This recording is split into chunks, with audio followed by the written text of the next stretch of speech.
I stood in the hallway outside my husband's hotel room holding a small cake, the frosting already melting into my fingers. I had flown across the country to surprise him. A business trip, he said. 3 nights, important meetings, late dinners. That's why I didn't knock right away, because from behind that door I heard something that didn't belong to conference calls or spreadsheets or exhaustion. Laughter, too relaxed, too intimate. Then a sound I knew far too well. A sound you only make when you believe you are completely safe from the person who trusts you most. My heart didn't break. Not yet. It slowed. As if some instinct inside me was already taking notes. I remember noticing strange details in that moment. The way the carpet muffled my breathing. The faint smell of his cologne leaking into the hallway. The do not disturb sign hanging perfectly straight. He wasn't hiding. He was living. I could have screamed. I could have cried. I could have opened that door and begged for an explanation. But something colder took over. I realized then this wasn't an accident. This wasn't temptation. This was planning. And I wasn't about to give him the satisfaction of seeing me fall apart in a hotel hallway. So I stepped back.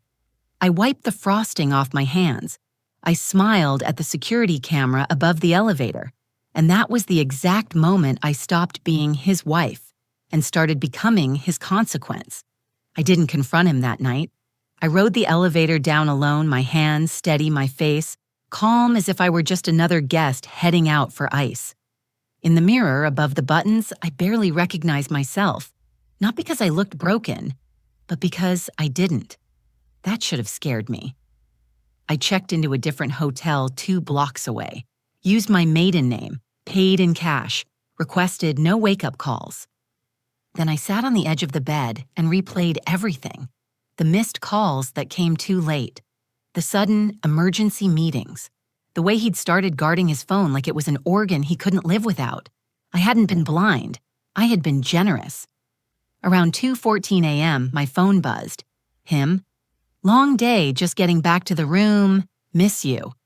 I stared at the message and felt something shift permanently inside me. I replied with a heart emoji.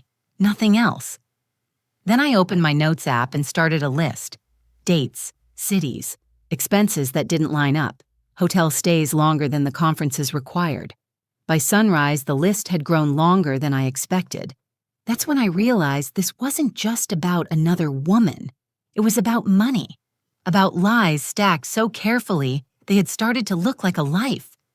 I didn't cry when I found the shared account withdrawals, or the second phone bill under a corporate expense code, or the lease document drafted but never sent for an apartment in this very city. I felt focused, because now I understood something important. He hadn't underestimated my love. He had underestimated my intelligence, and that was his first mistake. When he texted me later that morning asking how my quiet weekend at home was going, I smiled and booked a meeting with a lawyer before noon. I wasn't going to expose him quickly. I was going to do it correctly. And by the time he realized I knew everything, it would already be too late. Before that night, I was the kind of wife people described as lucky. Stable marriage, comfortable home, a husband with a rising career and a calendar always full of flights and promises. I believed in him the way you believe in gravity. Without questioning, without checking, without imagining it could suddenly disappear. I rearranged my life around his schedule. Delayed my own plans, turned down opportunities because his work needed flexibility. And I told myself that was what love looked like. The changes didn't arrive all at once. They never do. They came quietly, shorter calls, longer pauses before answering simple questions, a smile that no longer reached his eyes when he came home from trips. He started saying my name less, started saying, "We'll talk later" more. When I asked if something was wrong, he laughed, softly, kindly, and told me I was imagining things. That was the first time he made me doubt my own instincts. The second time was when he suggested we keep finances more streamlined. Joint account for bills, separate accounts for convenience. It sounded reasonable, professional, adult. So I agreed. I didn't know then that trust can be weaponized when placed in the wrong hands. Looking back, there were moments I dismissed too easily. The receipt he shredded before I could see it. The jacket that smelled like a perfume I didn't own. The business trip that suddenly extended for no clear reason. Each time, I chose peace over clarity, because I thought love meant not digging, not accusing, not keeping score. Standing alone in that second hotel room, I finally understood the truth. I hadn't been naive. I had been trained to ignore my own discomfort for the sake of someone else's comfort. And once you see that pattern, you can't unsee it. By the end of that morning, I wasn't just tracing his lies. I was tracing my own transformation. From the woman who trusted blindly to the woman who would never be caught unprepared again. He still thought I was waiting at home. Still thought I believed every word he typed. And that illusion was about to become my greatest advantage. I didn't rush home. That was the first decision I made that changed the balance of power. Instead, I stayed one more night in that city. Close enough to him, but completely out of sight. I spent the day walking, thinking, watching people who had no idea their lives were about to fracture. Around noon, I did something simple. I logged into our shared cloud account. He had forgotten about it. Men like him always do. Years ago, he'd insisted we sync everything for convenience. Photos, documents, backups. He never imagined those conveniences would remember what he tried to forget. That's where I found the folder, work trips receipts. Neatly organized, too neat. Hotel confirmations that didn't match the cities he claimed to be in. Rideshare receipts from nights he told me he was asleep. Restaurant bills for two, always two. Charged to a card he said he'd canceled. I didn't screenshot anything, not yet. I needed more than proof. I needed context. So I kept digging. A calendar invite marked private. Recurring. Every time he traveled. Same hotel chain, same floor, sometimes the same room number. He hadn't been improvising. He'd been repeating. That's when I understood something crucial. This wasn't an affair driven by passion. It was an operation driven by comfort, which meant he'd grown careless. At 4:37 p.m., my phone rang. His name lit up the screen. I answered on the third ring. He sounded relaxed, happy even. Told me his meetings had gone well. Said he might bring me back a gift. I asked him what hotel he was staying at. There was a pause, half a second too long. He gave me the wrong one. I thanked him, told him I loved him, told him to get some rest. Then I wrote it down. Lie number 112. That night, I finally allowed myself one small smile. Not because I enjoyed what I was discovering, but because I knew something he didn't. Every lie has a rhythm. And once you learn the pattern, you can predict the next move before it happens. And when someone thinks they're in control, that's when they're most vulnerable. By the fourth day, I stopped thinking of her as the other woman. She was a variable, and variables always leave traces. I started with the bank, not the joint account. That one was clean, too clean. I looked at his personal account. The one he claimed was just for work expenses. Small withdrawals at first, then larger ones, always before a trip, always rounded numbers. Hotels don't cost round numbers. People do. I cross-checked the dates with the receipts I'd already found and noticed something else. The payments didn't stop when he came home. They continued. Rent, utilities, a streaming subscription I'd never heard of. He wasn't maintaining an affair. He was maintaining a second life. I pulled up the lease document again, the one he never sent. The address wasn't random. It was 15 minutes from the hotel where I'd heard the noise. Close enough to be convenient, far enough to stay invisible.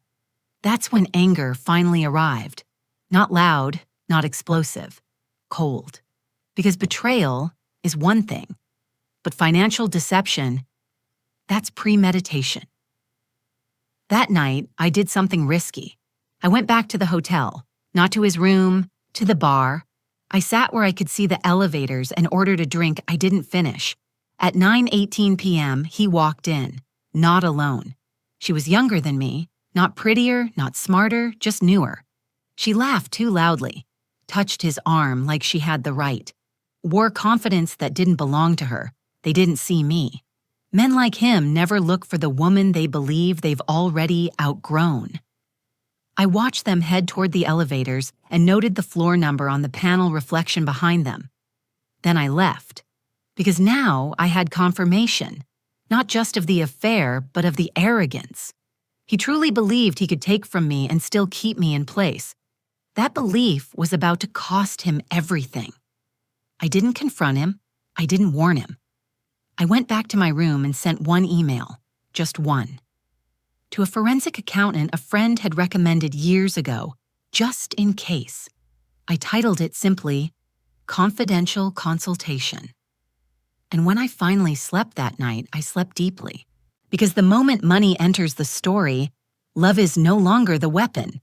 Truth is, the forensic accountant replied within an hour, professional, calm, precise. She didn't ask why. She asked, how long? That told me everything I needed to know. We scheduled a call the next morning. No video, no names spoken out loud, just facts. I laid them out slowly. The joint account, the personal account, the unexplained withdrawals, the lease, the recurring charges. There was a pause on the line. Then she said something that made my stomach tighten. Has he ever moved money through his employer? I hadn't thought of that, yet. She explained it carefully. How people who live double lives often hide personal expenses inside corporate reimbursements. How business trips are the perfect cover. How patterns emerge when you stop looking at emotions and start looking at math. By the end of the call, she had a plan, and so did I. That afternoon, I requested copies of our past tax filings, all of them. I told him, over text, that my accountant needed them for a routine review. He didn't hesitate.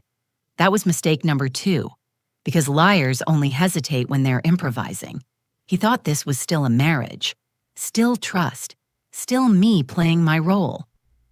While he was in another city sharing wine with another woman, I was highlighting discrepancies line by line. Travel reimbursements that didn't align. Deductions that shouldn't exist. Expenses that were personal but labeled otherwise. By evening, the picture was clear. He hadn't just betrayed me. He had exposed himself to legal consequences that had nothing to do with love. That night he called. His voice was warm, affectionate. He told me he missed me. I listened. I smiled into the silence. And I said something true for the first time in days. I trust you.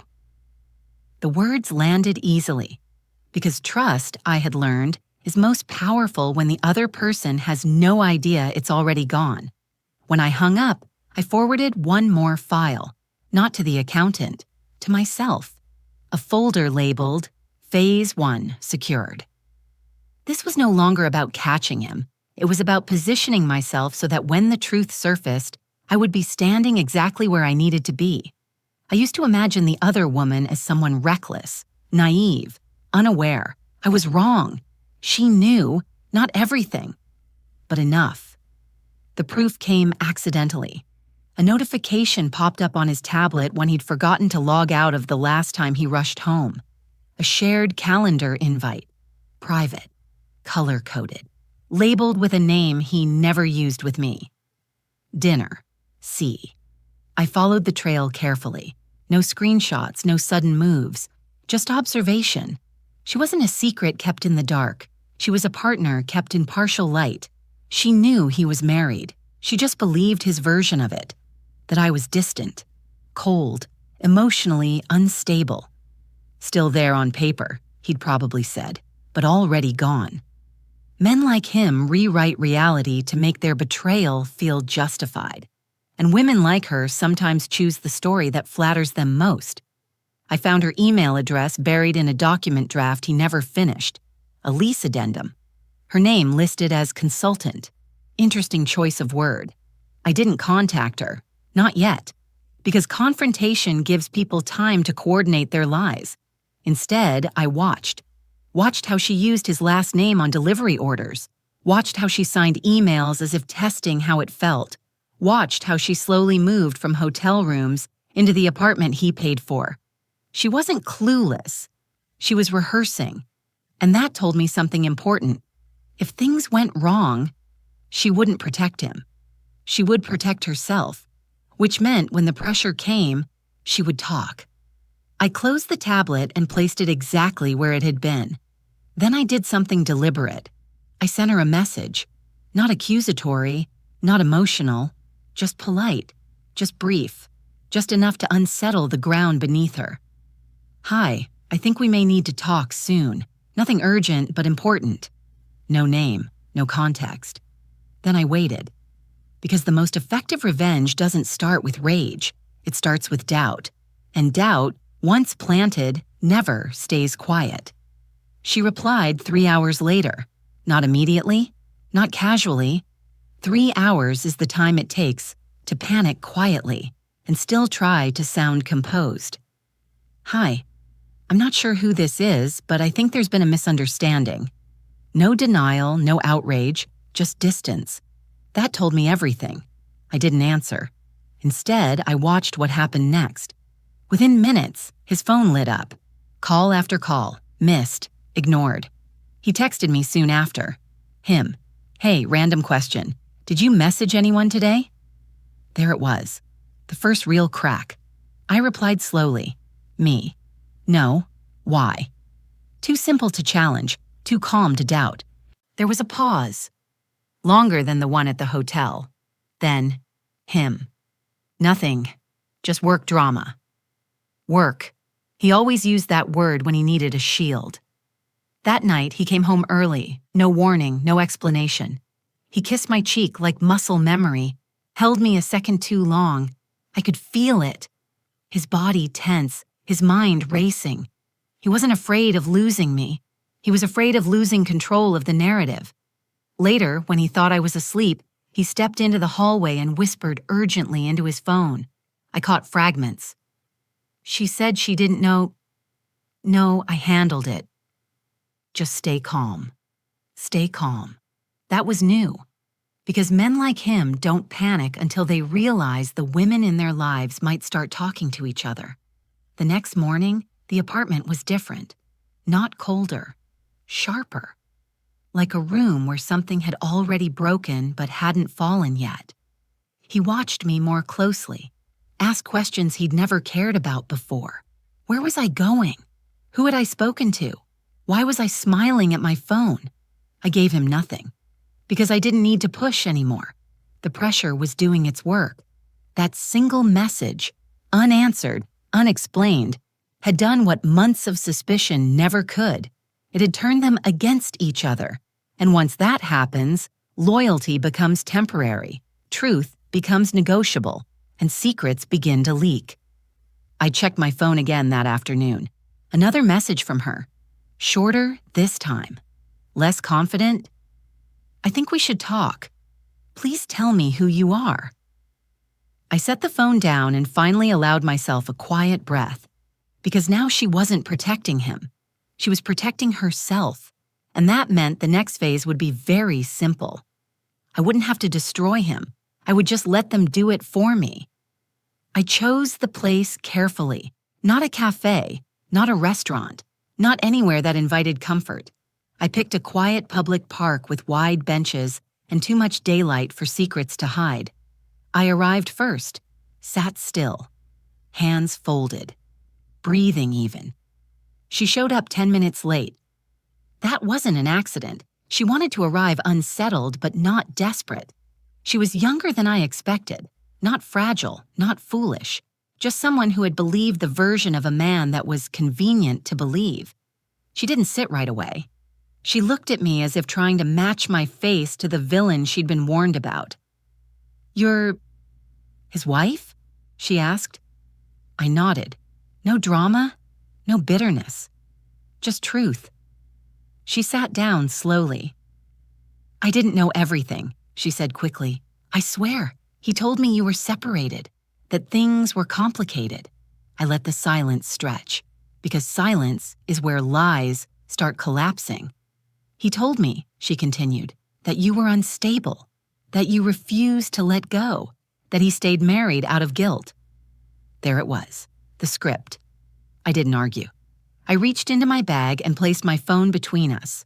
Unlocked, screen bright.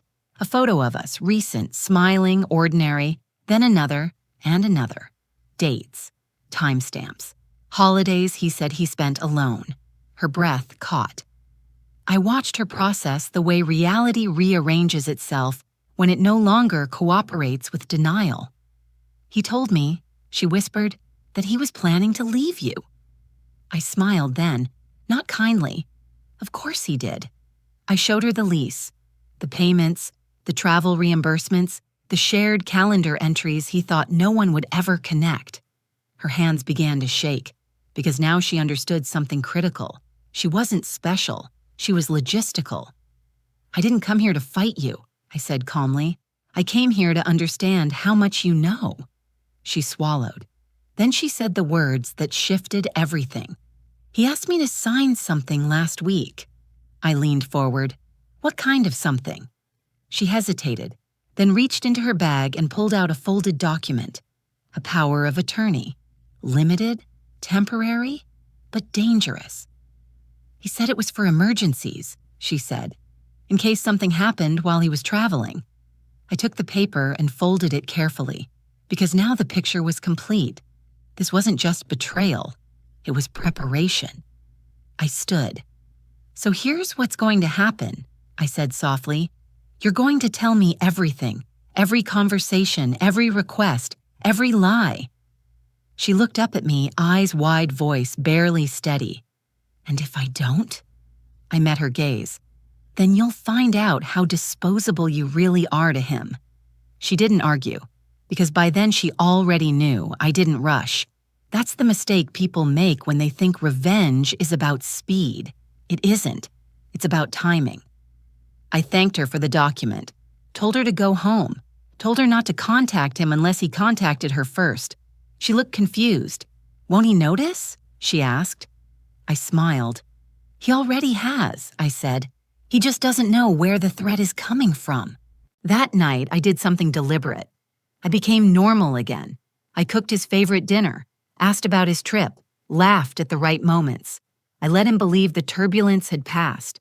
That illusion relaxed him, and relaxed people make mistakes. 2 days later, he left his phone face down on the kitchen counter and stepped into the shower. I didn't touch it. Instead, I opened my laptop and logged into the shared account from an IP address he recognized as mine. I wanted the activity to feel familiar. I sent one email, from his work account, not to a lover, not to a friend, to the compliance department. Neutral tone, short, careful. Hi, I'm seeking guidance on the proper classification of travel reimbursements that may include personal overlap. I want to ensure everything is aligned before year-end review. I didn't accuse. I asked. And questions are far more dangerous than accusations.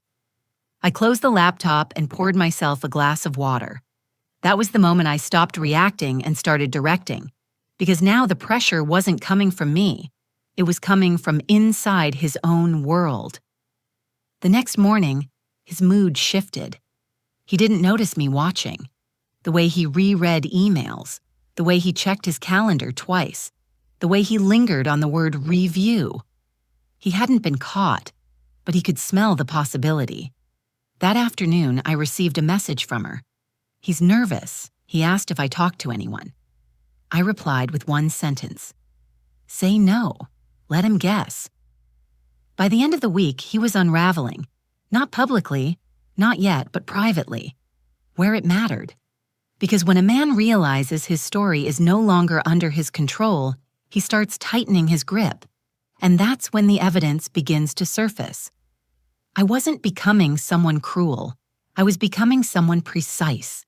And precision, I had learned, is the most terrifying form of power. It began quietly. That's how real consequences always arrive. An email marked routine review landed in his inbox on a Tuesday morning.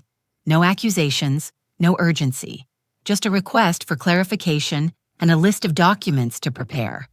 I watched his face as he read it. The color didn't drain. He didn't panic. He smiled.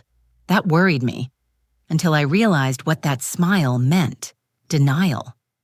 He told me over breakfast that his company was cleaning up paperwork, that audits happened all the time, that everything was fine. He said it too quickly. By afternoon, his calls went unanswered.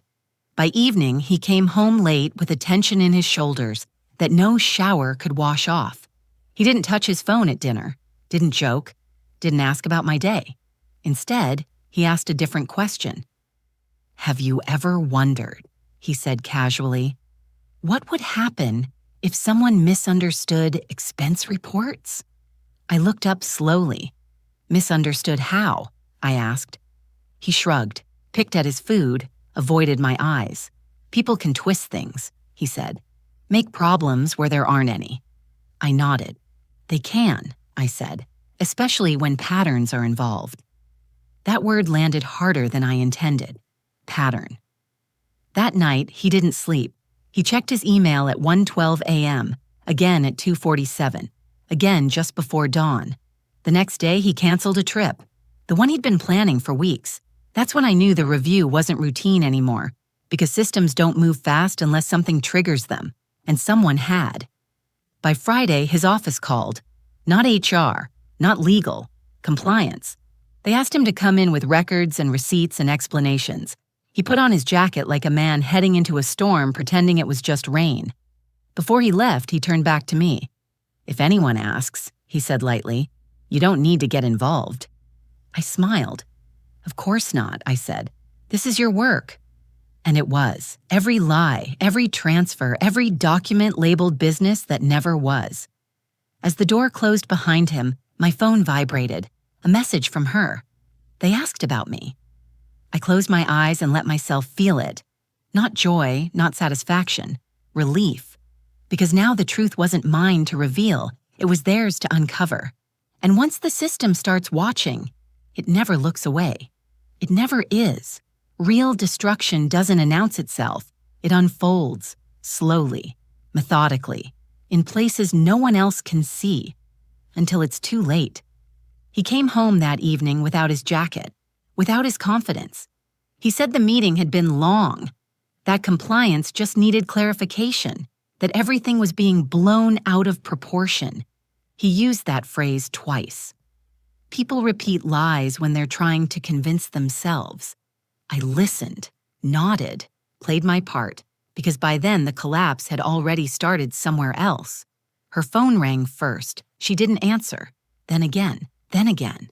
Finally, she texted me. They know about the apartment. They asked why my name is on documents. He said I should stay quiet. I read the messages carefully. He hadn't told her to tell the truth. He'd told her to protect him. That was the moment she broke. Not dramatically, not emotionally, strategically.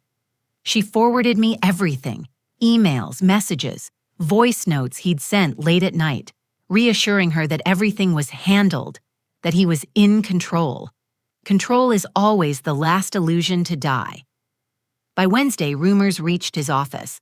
Nothing official, just questions whispered too close to the truth. Why had his travel reimbursements doubled? Why did the same hotel appear in different cities? Why did a consultant with no role keep appearing on expense logs? By Thursday, he stopped going in. He said he was working remotely, but his laptop stayed closed. His phone never left his hand. He barely looked at me, not because he suspected me, but because I no longer fit into the version of reality he was desperately trying to hold together. That night, I heard him pacing, muttering to himself in the dark. I didn't comfort him. I didn't ask questions, because storms don't need witnesses. They just need time. Friday morning, his company badge stopped working. He didn't tell me right away. He waited until lunch when the silence had grown unbearable. "They've put me on leave," he said finally. "Just temporary, while they sort things out." I set my fork down gently. "That sounds stressful," I said. He nodded, eyes hollow. "I don't know how this happened," he whispered. I looked at him then. Really looked. At the man who thought he could live 2 lives without consequences. At the man who believed truth was something you could manage. And for the first time, I felt no anger, only distance. Because what was falling apart now wasn't our marriage. It was his story. And once a story collapses, everything built on it comes down too. He didn't accuse me at first. He circled, asked questions that sounded harmless, comments disguised as concern. "You've been different lately," he said one night. Quiet. I met his eyes, didn't flinch. "People change," I replied. That answer unsettled him, because he needed me predictable, confused, emotional. Instead, I was calm. By the weekend, the pressure had reached his family. His sister called, too cheerful, too rehearsed. She asked how I was holding up, mentioned how stressful work investigations could be on everyone. Then she said it. "You know how sensitive he is," she added lightly. "He's always worried you'll misinterpret things." There it was. The first attempt to turn me into the problem. I thanked her for calling, told her we were fine, hung up before she could say more. That night, he finally snapped. Not loudly, not violently, carefully. "I feel like you're not on my side," he said, sitting across from me at the kitchen table. "I need support right now, not distance." I waited. "Is there something you want to tell me?" he asked. I leaned back in my chair. "What would you like me to say?" I asked calmly. That wasn't the answer he wanted. His voice tightened. "You've always been suspicious," he said, "always reading into things. Sometimes I think your anxiety makes you imagine problems." Anxiety, the word he'd used before, the one meant to soften reality and discredit perception. I stood up slowly. "I know what you're trying to do," I said, "and it won't work." He laughed. Short, sharp. "See?" he said. "Right there. You're making this about you." I looked at him, then the way you look at a stranger who's finally shown you who they are. "No," I said quietly. "You're making it about me because you're running out of places to hide." That shook him, because he wasn't prepared for resistance that didn't plead or explain or apologize. The next morning, his mother called, not to ask questions, to give instructions. She told me to be patient, to stand by my husband, to remember my place in the family. I listened. Then I said something she'd never expected. "I won't be doing that." Silence. "I've already spoken to an attorney," I continued, "and I won't be discussing this again." The call ended abruptly. That was the moment he realized this wasn't an investigation he could manage. This wasn't a wife he could reframe. The narrative wasn't slipping anymore. It had already left him behind. And when someone loses control of the story, they start reaching for desperate endings. Desperation doesn't make people brave. It makes them sloppy. I saw it in his eyes the morning he decided to stop pretending. He sat across from me, hands clasped too tightly, voice measured like he'd rehearsed every word. "I need you to sign something," he said. Not please, not can we talk, need. He slid a folder across the table. Inside were documents I recognized immediately. A separation agreement, an updated financial disclosure, and a clause buried deep in the language that shifted liability quietly, efficiently onto me. If I'd signed it, I would have taken responsibility for decisions I never made. I closed the folder. "You should have asked a lawyer before bringing this home," I said. His face hardened. "I already did," he replied. "And so should you, because if this turns ugly, you won't come out looking good." There it was, the threat. He leaned forward. "They'll believe me," he said softly. "My company, my family, everyone." I stood, walked to the window, let the silence stretch until his confidence started to itch. Then I turned back. "They already asked about the apartment," I said, "and the reimbursements, and why your consultant has power of attorney paperwork." His mouth opened, closed. For the first time, he didn't know what to say. I picked up my phone and placed it on the table between us. A single audio file, time-stamped, labeled clearly. Voice note, 11:42 p.m. I pressed play. His voice filled the room, calm, reassuring, careless, promising her everything was under control, telling her to stay quiet, admitting he'd move things around to protect himself. I stopped the recording. "You made a mistake," I said evenly. "You thought this was about convincing me." He stood abruptly. "You're bluffing," he snapped. "You wouldn't do this." I met his gaze. "I already have." That afternoon, his attorney called mine. Not to negotiate, to ask for time. Because when someone asks for time, it means they're losing ground. By evening, the compliance department followed up, then legal, then HR. Not questions anymore, statements. The next day, his access was revoked permanently. No appeals, no explanations, just an email that ended with "effective immediately." He came home furious, not at them, at me.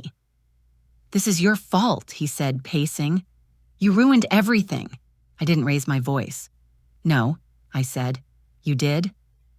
He stopped, looked at me like he was seeing me for the first time, and maybe he was, because the woman standing in front of him was no longer someone he could threaten, rewrite, or erase. She was the consequence he'd spent years preparing for without realizing it. The hearing wasn't dramatic.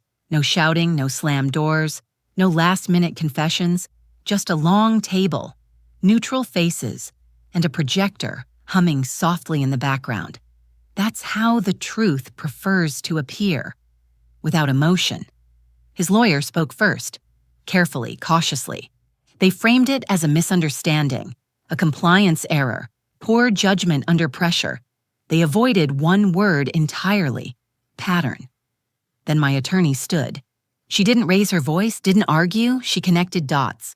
Travel reimbursements over time, matching hotel stays, corporate funds used for personal housing, the power of attorney document, the audio file.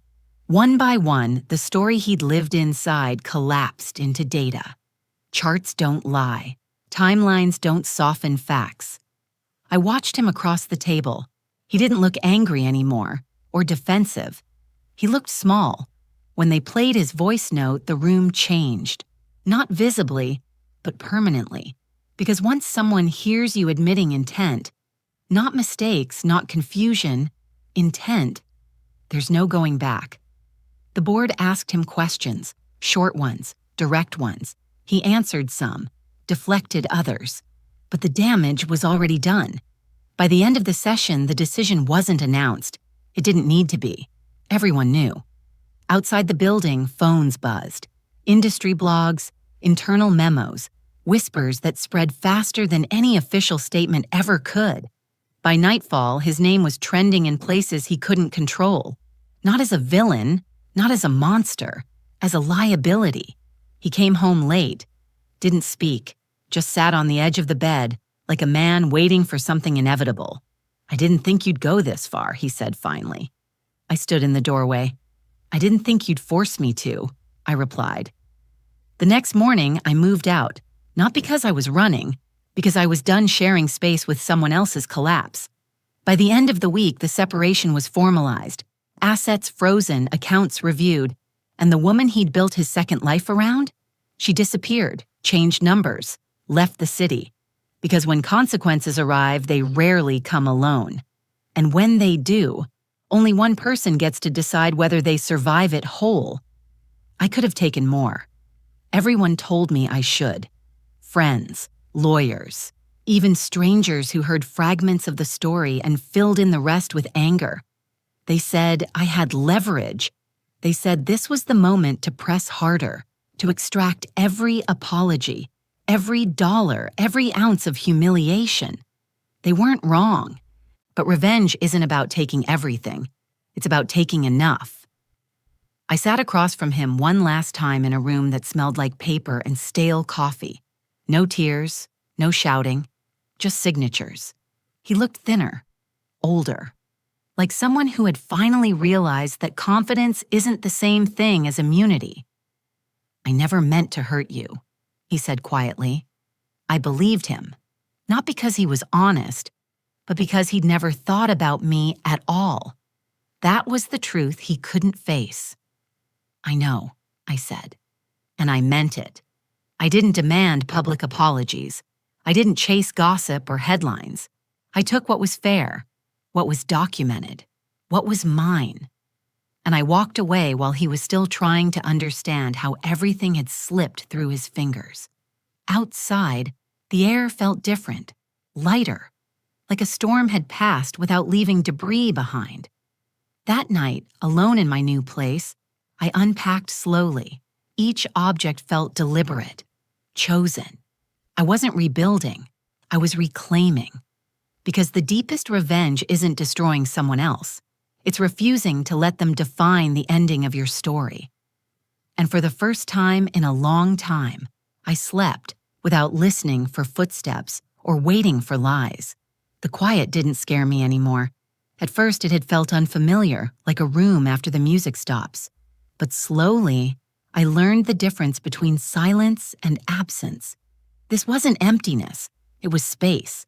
Mornings came without negotiation, no calendars to adjust, no lies to decode. I drank my coffee by the window and watched the city move without needing to move with it. Sometimes, news reached me anyway. He'd taken a lower job, different company, different title. The kind that doesn't ask questions but doesn't offer protection either. I didn't feel satisfaction, just closure. Because I hadn't won by outlasting him, I'd won by outgrowing him. One afternoon, I found the old cake box at the back of a closet. Empty, crushed. I threw it away without ceremony. That surprise was never meant for him. It was meant to wake me up, and it did. I stopped introducing myself as someone's wife. I started introducing myself as someone who listens to her instincts and acts on them. There was no dramatic ending, no final confrontation, no applause, just a life that fit again. And that was enough. Because some stories don't end with fire or ruin. They end with a woman walking forward unburdened. And that is the kind of ending no one can take from you.